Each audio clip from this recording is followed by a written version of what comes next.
મિત્રો ચેનલ પર નવા હોય તો સબસ્ક્રાઇબ કરી નાખજો અને વાર્તાને અંત સુધી સાંભળજો. ખૂબ જ મજા આવશે અને ખૂબ જ રોમેન્ટિક છે. સિક્યુરિટી ગાર્ડ મને એક નાનકડા ખાનગી ચેકિંગ રૂમમાં લઈ ગયો અને ત્યાં હવે અમે બંને સિક્યુરિટી અને અમે બંને જ હતા. અને રૂમમાં આછો પાતળો પ્રકાશ આવતો હતો અને ખૂણામાં એક નાનું ટેબલ હતું જેના પર કેટલાક ઓજારો રાખેલા હતા. અને હું જેવી જ ત્યાં રૂમમાં પહોંચી અને સિક્યુરિટી ગાર્ડે કહ્યું, મેડમ, તમારે તમારા કપડાં ઉતારવા પડશે અને તેની ખાતરી માટે તમને તપાસ કરવા પડશે કે તમારી પાસે કોઈ મેન્ટલ ઉપકરણ વસ્તુ તો નથી ને. અને પછી મારું દિલ જોરથી ધડકવા લાગ્યું અને પછી મેં મજબૂરીમાં મારા ટોપના બટન ખોલવાનું શરૂ કર્યું. મારી આંગળીઓ દરેક બટન સાથે સહેજ સહેજ ધ્રુજતી હતી. અને પછી સિક્યુરિટી ગાર્ડે મારી સાથે, નમસ્કાર મિત્રો, બીજી એક રસપ્રદ વાર્તામાં આપ સૌનું હાર્દિક સ્વાગત છે. મને આશા છે કે તમને આ વાર્તા પણ ચોક્કસથી ગમશે જ. આ વાર્તા સુનીતાથી શરૂ થાય છે. સુનીતા 25 વર્ષની યુવાન, આત્મવિશ્વાસ અને સારી સુંદર છોકરી છે. તે એક સારી એવી કંપનીમાં પોસ્ટ પર કામ કરે છે. તેનું વ્યક્તિત્વ એવું છે કે જે લોકો પહેલી નજરમાં જ તેના તરફ ખેંચાઈ જાય છે. અને તેની ઊંચાઈ 5 ફૂટ અને 8 ઇંચ જેટલી છે. તેના લાંબા રેશમી વાળ જે મોટા ભાગે ખુલ્લા જ હોય છે. કાજલની વોશિંગ લાઇનવાળી મોટી કાળી આંખો તેણીની સુંદરતામાં ખૂબ જ વધારો કરે છે. અને સૌથી અગત્યનું, તેણીનું ફિટ બોડી જે તેના કાયમના યોગ અને વર્કઆઉટ સાથે જાળવી રાખે છે. સુનીતાની ડ્રેસિંગ સેન્સ પણ ખૂબ જ સ્ટાઇલિશ છે. ક્યારેક તે ટ્રેનની વિસ્ટર્નમાં ખૂબ જ અદ્ભુત લાગે છે તો ક્યારેક ભારતીય કપડામાં પણ ખૂબ જ સુંદર લાગે છે. અને તાજેતરમાં તેણે તેની નાભીમાં એક નાનકડી સુંદર સિલ્વર પિન પહેરવાનું શરૂ કર્યું છે જે તેના સપાટ પેટ પર ખૂબ જ સુંદર દેખાતી હતી.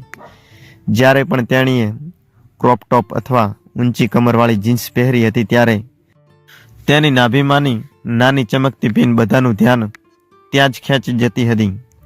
અને આ પિન બધાનું ધ્યાન આકર્ષિત કરતી હતી. સુનીતા પોતે પણ તેના લોકોને ખૂબ જ આત્મવિશ્વાસ ધરાવતી હતી. અને તેનો આ વ્યક્તિત્વનો સૌથી મજબૂત ભાગ હતો. એક દિવસ જ્યારે સુનીતાને ઓફિસના કામ માટે અચાનક બીજા શહેરમાં જવાનું થયું ત્યારે તે વહેલી સવારે ઉતાવળમાં પેકિંગ કરીને તેણીએ તેની ટિકિટ નોંધાવી અને એરપોર્ટ પહોંચી ગઈ. ચેકિંગ કાઉન્ટર પર ઔપચારિકતા પૂર્ણ કર્યા પછી તે સુરક્ષા તપાસ માટે લાઇનમાં ઊભી રહી હતી. ફ્લાઇટનો સમય પણ હવે નજીક હતો તેથી તે ઈચ્છતી હતી કે બધું ઝડપથી પતાવી દેવામાં આવે. અને તે લાંબી લાઇનમાં ઊભા રહીને તે વારંવાર તેના ફોનમાં ટાઈમ ચેક કરી રહી હતી અને મનમાં વિચારી રહી હતી કે સિક્યુરિટી ક્લિયર થતાં જ થોડો સમય આરામ કરી શકીશ. તેનો વારો આવતાની સાથે જ તેણે તેની બેગ અને ફોન ટ્રેમાં મૂક્યો અને સ્મિત સાથે ચેકિંગ મશીનમાંથી પસાર થઈ. પરંતુ અચાનક એક જોરથી બીપનો અવાજ આવ્યો. સુનીતાને એ આશ્ચર્ય સાથે આસપાસ જોયું કે કારણ કે તેણે કપડાં દૂર કરીને ચેક કરી શકાય તેવું પહેર્યું નહોતું. અને સામે ઊભેલા સિક્યુરિટી ગાર્ડ તેને હાથ વડે રોકવાનો ઈશારો કર્યો. અને આ સિક્યુરિટી ગાર્ડ લગભગ 28 થી 30 વર્ષનો હશે. તેની ઊંચાઈ પણ સારી હતી અને તેનો દેખાવ પણ ખૂબ જ સારો હતો. અને તેના ચહેરા પર એક વ્યવસાયિક કડકાઈ હતી. તેણે કહ્યું, મેડમ, મશીનમાં કેટલીક ધાતુ આવી રહી છે તેથી તમારે રૂમમાં જઈને રૂબરૂમાં બધું ચેક કરાવવું પડશે અને તમારે જાતે જ ચેક કરાવવું પડશે. અને સુનીતા થોડી અસ્વસ્થ અનુભવવા લાગી.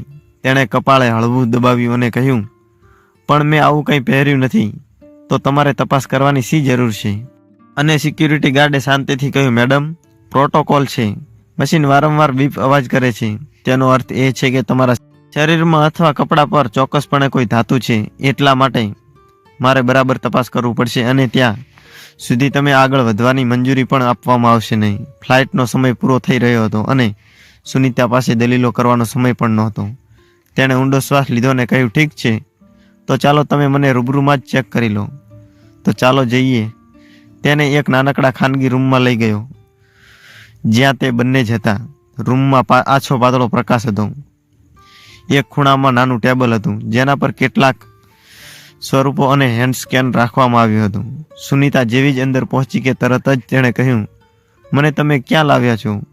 તમે મને લેડીઝ સ્ટાફ પાસે લઈ જાઓ. હું તમારી પાસે રહીને શું કરું? અને સિક્યુરિટી ગાર્ડે કહ્યું, થોડુંક માથું નમાવ્યું અને કહ્યું, માફ કરજો મેમ, આ સમયે મહિલા સ્ટાફ નથી અને હવે તમારે મારી પાસે જ તપાસ કરાવવું પડશે. અને આ તમારી શોપ છે, સ્ટાન્ડર્ડ ઓપરેટિંગ પ્રોસિજરનો એક ભાગ છે. આ સાંભળીને સુનિતા ચોંકી ગઈ. તેને થોડી નારાજગી સાથે કહ્યું, આ ખોટું છે, પરંતુ સિક્યુરિટી ગાર્ડે પ્રોફેશનલ અવાજમાં સમજાવ્યું કે મેડમ, આ સંપૂર્ણપણે પ્રોફેશનલ રીતે ચેક કરવામાં આવશે અને તેમાં વ્યક્તિગત કાંઈ નથી. અમે તમારા આદર અને સન્માનને સંપૂર્ણ રીતે જાળવી રાખીશું અને તમને કોઈ વાંધો નહીં આવવા દઈએ. અને આ માત્ર એક સુરક્ષા પ્રોટોકોલ છે. અને પછી સુનિતાને કોઈક રીતે પોતાની જાતે જ સમજાઈ ગયું અને અચકાતા એ કહ્યું, ઠીક છે, જલ્દી કરો. સિક્યુરિટી ગાર્ડે કહ્યું, મેડમ, તમારે તમારા કપડાં ઉતારવા પડશે અને તેની ખાતરી કરવા માટે તમને તપાસ કરવા પડશે કે ત્યાં કોઈ મેન્ટલ ઉપકરણ અથવા સમસ્યારૂપ કોઈ વસ્તુ તમારી પાસે નથી ને. ત્યારબાદ સુનિતાનું હૃદય ખૂબ જ ધડકવા લાગ્યું અને આ સ્થિતિ તેના માટે ખૂબ જ અઘરી હતી. પરંતુ મજબૂરીમાં તેણે તેના ટોપના બટન્સ ખોલવાનું શરૂ કર્યું. તેની આંગળીઓ દરેક બટન સાથે થોડી ધ્રુજતી હતી. તે પોતાની જાતને કહી રહી હતી કે થોડી વારની વાત છે અને પછી બધું સામાન્ય થઈ જશે. તેણીએ પોતાના ટોપ ઉપાડતાની સાથે જ સિક્યુરિટી ગાર્ડની નજર તેની નાભી પર ગઈ. તેણે તરત જ કહ્યું, મેડમ, હવે થોડી રાહ જુઓ. તમારી આ નાભીમાંની મેન્ટલ પિન કદાચ મશીનમાં મળી રહી હતી. સુનિતા ચોંકી ગઈ, કારણ કે તેને પોતાને યાદ નહોતું કે તેને થોડા દિવસો પહેલાં જ પીએસિંગ કરાવ્યું હતું અને એ જ નાની પિન હવે મુશ્કેલીનું કારણ બની ગયું હતું. અને તે થોડું શરમાતી સ્મિત સાથે સિક્યુરિટી ગાર્ડ તરફ તેણે ઝડપથી કહ્યું, તો હવે હું કપડાં પહેરી શકું, બરાબર ને? સિક્યુરિટી સાથે કહ્યું, હા મેડમ, હવે કોઈ સમસ્યા નથી અને તમારું ચેકિંગ પૂરું થઈ ગયું છે. અને પછી સુનિતાએ રાહતનો શ્વાસ લીધો અને ઝડપથી તેના ટોપના બટન બંધ કરી દીધા. તેણીએ પોતાને અરીસામાં જોયું અને પોતાને હળવા સ્મિત આપ્યું, જાણે તેણે પોતાની જાતને કહી રહી હતી, ઠીક છે, બધું બરાબર ગોઠવવામાં આવ્યું હતું. અને બહાર નીકળતી વખતે તેણે સિક્યુરિટી ગાર્ડ પર એક ઝડપથી નજર નાખી, જ્યાં તેનો વ્યવસાયિક અભિગમ હજુ પણ અકબંધ હતો. કોઈ ગંદા દેખાવ, કોઈ અગવડતા, માત્ર જવાબદારીની લાગણી. સુનિતા એરપોર્ટની લાઇનમાં પહોંચી અને મનમાં વિચાર્યું કે ક્યારેક નાની બાબતો પણ મોટી સમસ્યા બની જાય છે. પરંતુ આ જીવન છે. દરેક દિવસ નવો હોય છે. દરેક વળાંક પર કંઈક નવું હોય છે. તો મિત્રો, આજની વાર્તામાં આટલું. અને વાર્તાનો બીજો ભાગ સાંભળવા માટે ચેનલને અવશ્ય સબસ્ક્રાઈબ કરી નાખજો. અને વાર્તાનો બીજો ભાગ કાલે મૂકવામાં આવશે. અને મિત્રો, ચેનલ પર ન હોય તો સબસ્ક્રાઈબ કરી નાખજો.